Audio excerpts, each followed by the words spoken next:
Oui, Mohamedou Madane Kane, tête de liste de la coalition Dundu, ici à Kaolack. Alors, coalition Dundu à l'étape de Kaolack, que peut-on retenir quand même de cette caravane? Alors, c'est une caravane de proximité pour aller à la rencontre de nos militants, de nos sympathisants, mais aussi rencontrer les dépositaires de pouvoir qui sont à Kaolack et les personnalités avec qui nous cheminons dans le cadre de la massification de notre coalition, mais également dans le cadre de notre campagne électorale pour les législatives. Alors, les attentes sont nombreuses. Donc, qu'est-ce que quand même vous dites donc, à la population de Kaolack? Alors, Kaolack, c'est une ville carrefour, c'est le centre du Sénégal. On connaît l'économie de Kaolack. C'est le sel, c'est l'agriculture, c'est toutes ces choses-là. Il y a des problématiques au niveau de ces questions-là qu'il faut aborder de manière beaucoup plus large. Mais ce qui est le plus important pour nous aujourd'hui, c'est la question de la jeunesse de Kaolack. Cette question est d'autant plus importante qu'on se rend compte que beaucoup quittent l'école très tôt pour s'adonner aux activités de Jakarta. Certainement pour aller aider leurs familles et qui sont des familles démunies. Ils se déscolarisent très vite, très rapidement. Mais je ne pense pas que ce soit la solution. Donc il est important qu'aujourd'hui à l'Assemblée nationale, qu'on puisse réfléchir à cette problématique de manière sérieuse pour ne pas régler un problème en créant un autre problème.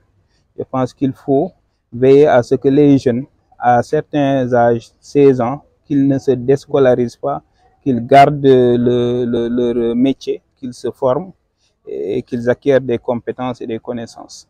Et non pas seulement quitter l'école pour aller faire des activités dans le secteur informel. Donc ça, c'est une vraie problématique qui méritera à un moment donné à l'Assemblée nationale, non seulement d'évaluer les politiques publiques en matière de transport de roues, mais également d'évaluer les politiques publiques en matière d'accès des jeunes à l'emploi. Donc c'est une loi d'orientation sur l'emploi que nous avons prévu de porter à l'Assemblée nationale. Et cette loi-là abordera tous ces enjeux-là.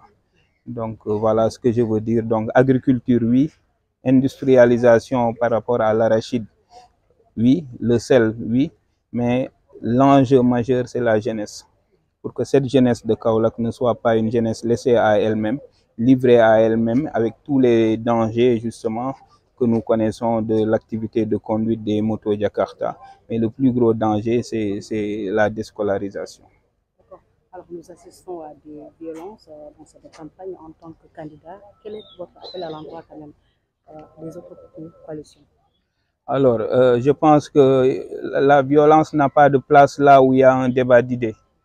À chaque fois qu'il y a des enjeux majeurs, notre pays étant à la croisée des chemins, il me semble que les coalitions politiques, les acteurs politiques ont beaucoup à faire que de s'insulter, de s'invectiver et de se battre et de donner une très mauvaise image de l'action politique aux populations. Les Sénégalais sont fatigués de la politique.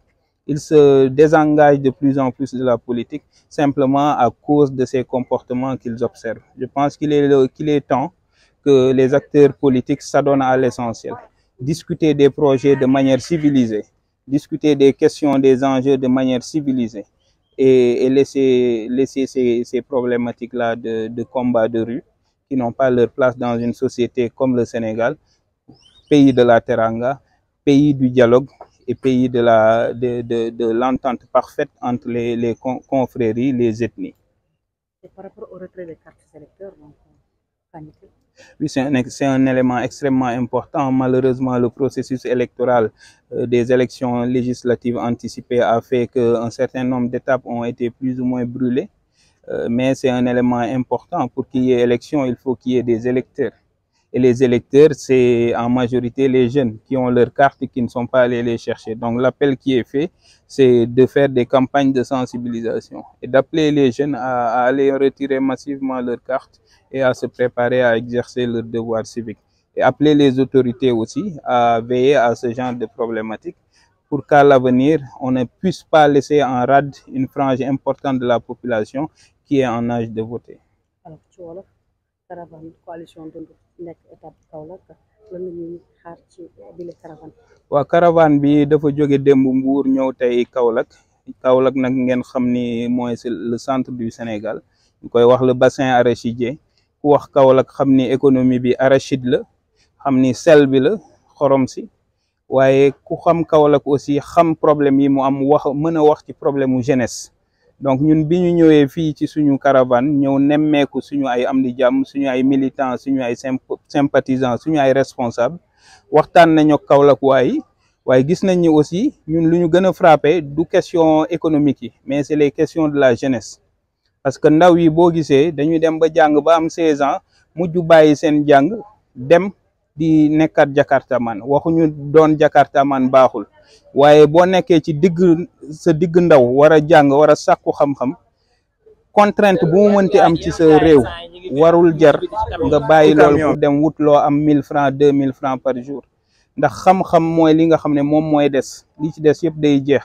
Donc nga dem ay jeunes yoo xam ne dañuy mujj di jël jakarta yi ay accident di ci am ak leneen muy ñuy massifier le problème de l'emploi des jeunes nga jël ay jeunes yoo xam ne suba ci secteur formel la ñu war a ne ñu dugg teel noonu ci secteur informel loolu pour ñun problème bu rëy la te moo tax buñ demee assemblée nationale fas yéene ci loi d'orientation nationale pour l'emploi fas nañu yéene waxtaanee situation yooyu ñu fexe ñu tere xale boo xam ne tollul benn âge muy génn école déjà ñun dañu bëgg Sénégal yëpp ñu alphabétiser leen donc dañu bëgg ñu am une année de l'alphabétisation ñëpp mën a lire mën a jàng loolu ku bëgg loolu nag mënoo bëgg ndaw yi nga xam ne ñoo ngi jàng am ay 16 ans ñuy génn di dem di def jakartaman naam coono bi metti na dunduñ bi metti na ba dañuy bëgg teral seeni waajur ñu génn waaye defe naa loolu du solution doo régler problème en créant un autre problème.